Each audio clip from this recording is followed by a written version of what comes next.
నమస్తే, welcome to Telugu రాజ్యం. నేను మీ సంతోష్. ఆ కాలంలో ప్రజారాజ్యం పార్టీ పెట్టి చిరంజీవి గారు సింగిల్గా వచ్చి ఫెయిల్ అయ్యారు. నెక్స్ట్ వారి తమ్ముడు పవన్ కళ్యాణ్ గారు వచ్చి సింగిల్గా పోటీ చేసి ఫెయిల్ అయ్యారు. అండ్ మన గణేషన్ గారు కూడా సింగిల్గా వచ్చి ఫెయిల్ అయ్యారు.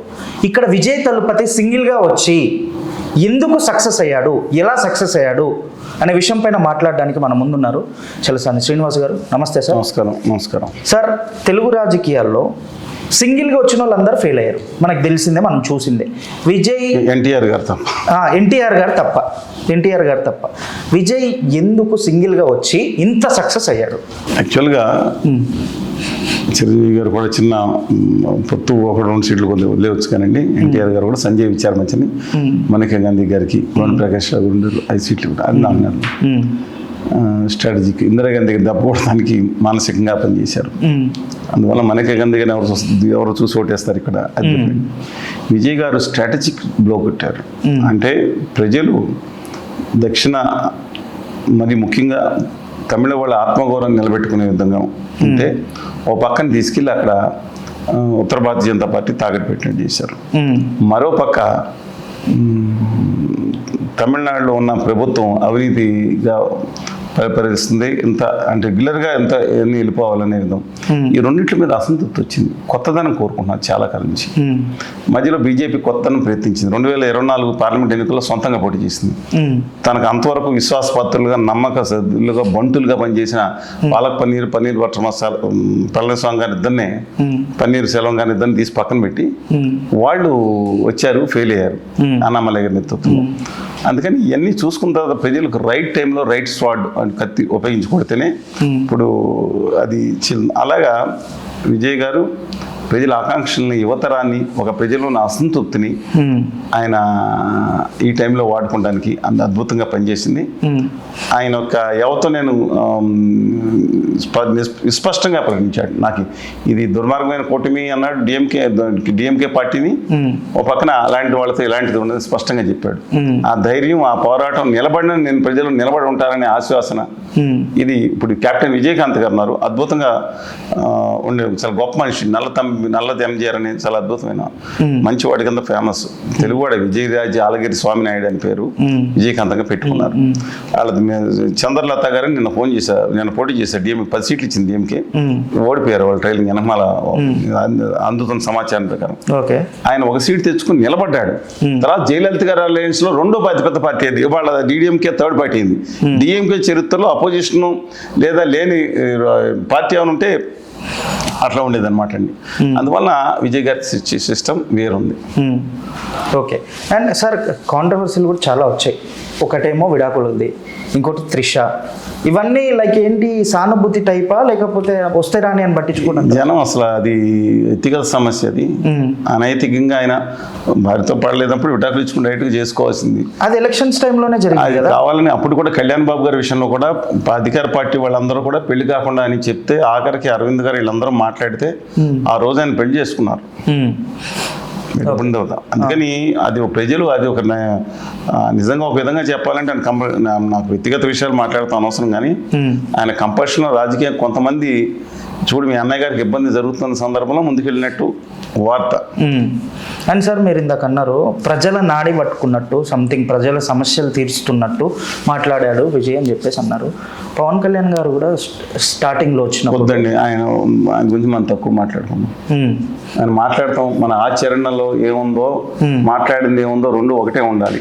నిమిషానికి ఒకసారి మాట్లాడుకుని పొద్దున్న పాట, మధ్యాహ్నం ఆట, సాయంత్రం ఒక డ్యాన్స్ చేసుకుంటే పని నడవదని.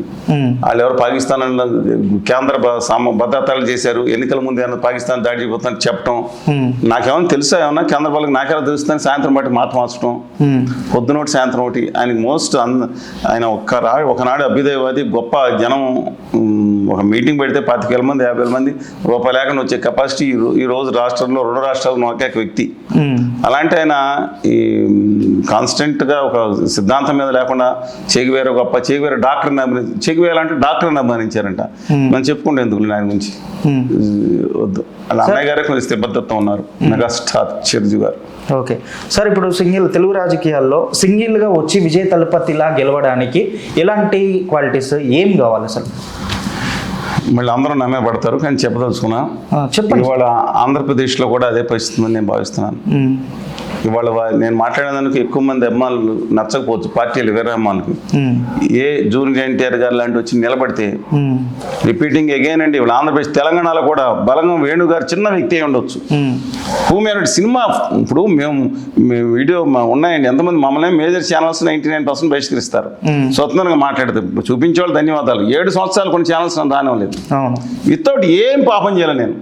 వాళ్ళ నాయకులు కూడా బూత్లు కూడా ఏ రోజు బూత్లు కూడా అనుచితంగా కూడా తిట్టలేదండి. ఎప్పుడు మన నిర్మాణాంతం అటో ఇటో ఉండాలా, ఎటో ఒకటి ఉండాలా, స్వతంత్రం ఉండి చంపేస్తారా? కానీ అందువల్ల మాకు కానీ వీళ్ళకి డైరెక్ట్ యాక్సెస్ ఉంది. ఏ మీడియా ఉందని ఈయన సక్సెస్ అయ్యారు, ఏ మీడియా వచ్చిందని ఆ రోజు కేజ్రీవాల్ గారు సక్సెస్ అయ్యారు. ఎవరిని సపోర్ట్ చేయలేవు, దాన్ని చంపనే కొడితే హైలైట్ చేశారు, అదే సింపతి అయిపోయింది. అందువల్ల వీళ్ళందరూ కలిసి విజయాన్ని సింగిల్గా వచ్చాడు, వీళ్ళందరూ కలిసి చేసేస్తున్నారు అనుకునే అభిప్రాయం వస్తే మనిషి ఆంధ్రప్రదేశ్ కానీ తెలంగాణ తెలుగు వాళ్ళు కానీ తమిళలు కానీ లోపల ఒక దయాదైవమైన హృదయం ఉంటుంది. ఎవరు వీక్గా ఉన్నారో ఒక తల్లి లాంటి హృదయం. తల్లికి 3 పిల్లలు ఉంటే ఏ పిల్ల వీక్ ఉంటుంది ఎక్కువ అటెన్షన్ పే చేస్తుంది. అయ్యో పాపం వీళ్ళందరూ కలిసి వేసేస్తాననే భావం వచ్చింది. అందువల్ల అలా జరుగుతుంది. అయితే ఆంధ్రప్రదేశ్ రాజకీయాలు అయితే నేను కూడా జూనియర్ ఎన్టీఆర్ గారు కనుక అలాంటి వాళ్ళు అక్కడ తెలంగాణ కూడా ఇంకొకళ్ళు వస్తే అంటే తెలంగాణలో premature to say now, but despite that మీరు అడిగారు కాబట్టి చెప్తున్నా, జూనియర్ ఎన్టీఆర్ కనుక వస్తే స్థిరత్వంతో నిలబడితే ఒక్కడిగా వాళ్ళ తాతగారిలాగా అధికారం చేపడతాడు. స్థిరత్వంతో నిలబడితే దిక్కుమాల అడ్వైజర్లు ఉంటారు, లేకుండా జాగ్రత్తగా పెట్టుకోవాలి, ఫోకస్గా ఉంటే కష్టం. వేధింపులు కనుక ఆయన 100 వేల కోట్లకి వెళ్ళిపోయిన మనిషి కూడా కాదనుకుంటున్నాను, తెలియదు నాకు. సంపాదించుకోవచ్చు ఎప్పటి నుంచో బ్రహ్మాండ సూపర్. కానీ ఆయనకి ఏంటంటే ఎవరో దిక్కుమాల సలహాదారులు ఎవరు తగిలారు. కానీ ఆ సినిమా 2 ఏళ్ళు 3 ఏళ్ళ సినిమా తీయటండి అద్భుతం. వయసు అయిపోతుంది. ఎవరో అమర్శిల్పి జక్కన్ అంటే ఆయన జక్కన్ అయితే జక్కన్గా ఉండమనండి. RRRలో ఈయన సంవత్సరాలు నాశనం చేసి ఆ సినిమా ఉందా దిక్మాల సినిమా, అది విజువల్ వండర్ ఏ ఉంటుంది. బాహుబలి విజువల్ వండరు, ఇదే విజువల్ వండర్. ఈయన క్యారెక్టర్ ఏముంది దాంట్లో, నాట్ అనే సాంగ్ ఒకటి తిప్పి దాని పాట తెప్పించారంట. అద్భుతమైన కెరీర్ ప్రజలు. అది కాదండి, అదే టైంలో కృష్ణ గారు 18 సినిమాలు చేశారు ఒక సంవత్సరం. మహేష్ గారు కూడా సరే, ఆయన రిజర్వ్ పర్సనాలిటీ. అలాగే ఈయన ఒక 5 సినిమాలు 7 సినిమా పరిశ్రమ బాగుంటుంది. పోతే 1-2 అంటే మనం అన్నీ చేయాలి, అన్ని పాన్ ఇండియా సినిమాలు చేయాలి, అన్ని 1000 కోట్లు రావాలి. ఏంటంటే నాకు అర్థం కాదు. ఇది సినిమా పరిశ్రమ ఇది ఎంత ఎంజాయ్ చేయాలి. రాత్రి మళ్ళీ కష్టపడి వీళ్ళు ఎంజాయ్ చేయలేరు, ఎక్కువ కష్టపడలేరు ఎన్టీఆర్ గారు లాగా మిగతా వాళ్ళగా. అందుకని లెటర్స్ వెయిట్ అండ్ చేయండి. బట్ అలాంటి వాళ్ళు ఆయన ఒక్కడే అనట్లేదు. ఇవాళ నేను ఎందుకు చిన్నవాడు అని అంటలా, బలంగా వేణున్నాడు, దమ్మున్నాడు. అలాగే కొంతమంది ఇప్పుడు సరే నిఖిల్ గారు లాంటి వాళ్ళు యువతను ఇంకా పైకి రావాల్సిన అవసరం ఉంది.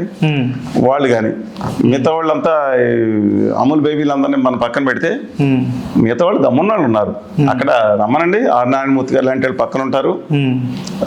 లేదంటే గట్టిగా ఉండేవాళ్ళు ఉంటారు. సార్ మీ పాయింట్ ఆఫ్ వ్యూలో ఏంటి? తెలుగుదేశం పార్టీలోకి రమ్మన్నా, సపరేట్గా వేరే పార్టీ పెట్టమని రమ్మన్నా? నేను ఆయన సింగిల్ మళ్ళీ పార్టీ సింగిల్గా వస్తే విజయలాగా ఓకే కొత్తగా రావాలని కోరుకుంటలేదు. మళ్ళీ చెప్తాను, మీరు అడిగారు కాబట్టి నేను ఒకవేళ ఎవరున్నారని అడిగితే ఖచ్చితంగా ఆయన వస్తే డెఫినెట్గా ప్రస్తుతం వచ్చే 2-3 సంవత్సరాల పరిస్థితి బట్టి ఇంకా నాకు యాక్టింగ్ ఉండండి, యాక్టింగ్ చేసుకున్న తర్వాత సంగతి చేసుకోవచ్చు. అందుకని విజయ్ కుర్రాడు మరీ కుర్రాడేం కాదండి, మనకి అలాగా ఆయన అట్లా కనిపిస్తారు కానీ డిస్పైట్ దట్ ఆయన. బట్ ఈయనకు ఉంటే ఉండొచ్చు, ఆ లోపంగా టైం ఉంది. 5-6 సినిమాలు పట్టుపట్ట ఒక 15 సినిమాలు 10-20-30 రోజులు చుట్టేశారు ఎన్టీఆర్ గారు. నా దేశం సినిమా లావరీ సినిమాని కొంత తీసుకుని లాస్ట్లో నా దేశంలో ఎన్నికల ముందు రిలీజ్ చేశారు. సూపర్ హిట్ అయిపోయింది. ఎప్పుడు వచ్చింది సినిమా, ఎప్పుడు అలర్ట్ గుర్రం తిప్పేశారు వీళ్ళని. అలాగే ఆయన 10 సినిమాలు తీయమని అంతలోకి సంవత్సరానికి 5 సినిమాలు చేయొచ్చు. ఆయన ఆ కెపాసిటీ ఉంది, ఆ చలాకితనం ఉంది. కానీ కన్సిస్టెంట్ అడ్వైస్ కరెక్ట్గా లేరండి ఆయనకి, నా అభిప్రాయం. అది లేకైతే మనం కాన్స్టెంట్ విల్ ఉండాలి. అది దురదృష్టవశాత్తు వాళ్ళకి అక్కడ చంద్రశేఖర్ గారు చాలా స్ట్రాంగ్ అండి. విజయ్ గారు వాళ్ళ నాన్నగారు, ఆయన ఏది సినిమా పరిశ్రమ నుంచి వచ్చారు. తర్వాత సీమన్ లేకపోవటం మాత్రం అదృష్టం అండి. ఇక్కడ తెలుగు వాళ్ళ మీద విషయం చిమ్మిన ఎన్టీకే పార్టీ సీమన్ 2 స్థానాలు శివగంగాను ఇంకోటి 2 కాన్స్టిట్యూన్సీలో పోటీ చేశారు. రెండిట్లోనూ మైనస్లో ఉన్నారు. అది కనీసం విషయం చేయమంటే ఆయనకి తెలుగు వాళ్ళ మీద అదొకటి అదృష్టం. బీజేపీ చాలా రేట్లు బెటర్ అలాంటి వాళ్ళ మీద, ఒక జాతీయ పార్టీ కాబట్టి. Let the wait and see. Andhra Pradesh రాజకీయ తెలంగాణలో కూడా మార్పు రావాలని నా ఉద్దేశం. 30 సంవత్సరాల లోపు యువత ఆంధ్రప్రదేశ్, తెలంగాణ, ఇండియాలో కూడా వచ్చి మొత్తం ఈ మకిలి పెట్టిన వాళ్ళందరినీ షెడ్యూకి పంపించేసి వాళ్ళు కొత్త తరం రావాలి. 30 సంవత్సరాల లోపు రాజకీయాలకి అవినీతికి సంబంధం లేని కొత్త తరం యువత అనేది ఎప్పటికప్పుడు వస్తుందని ఆశ మనిషిని బతికిస్తుంది. ఆశలు అలాంటి చాలా మంది ఉన్నారు. Right, thank you sir, thank you so much. నమస్తే. హలో, తెలుగు రాజ్యం ఛానల్ చూస్తున్నారా? సామాజిక రాజకీయ జీవన చిత్రణే తెలుగు రాజ్యం. అతిశయోక్తులు అసత్యాలు ఉండవు. రాజకీయ కోణం కాదు, ప్రజా కోణమే కొలబద్ద. తెలుగు రాజ్యం వీక్షణ మీ ఉత్తమ అభిరుచికి నిదర్శనం.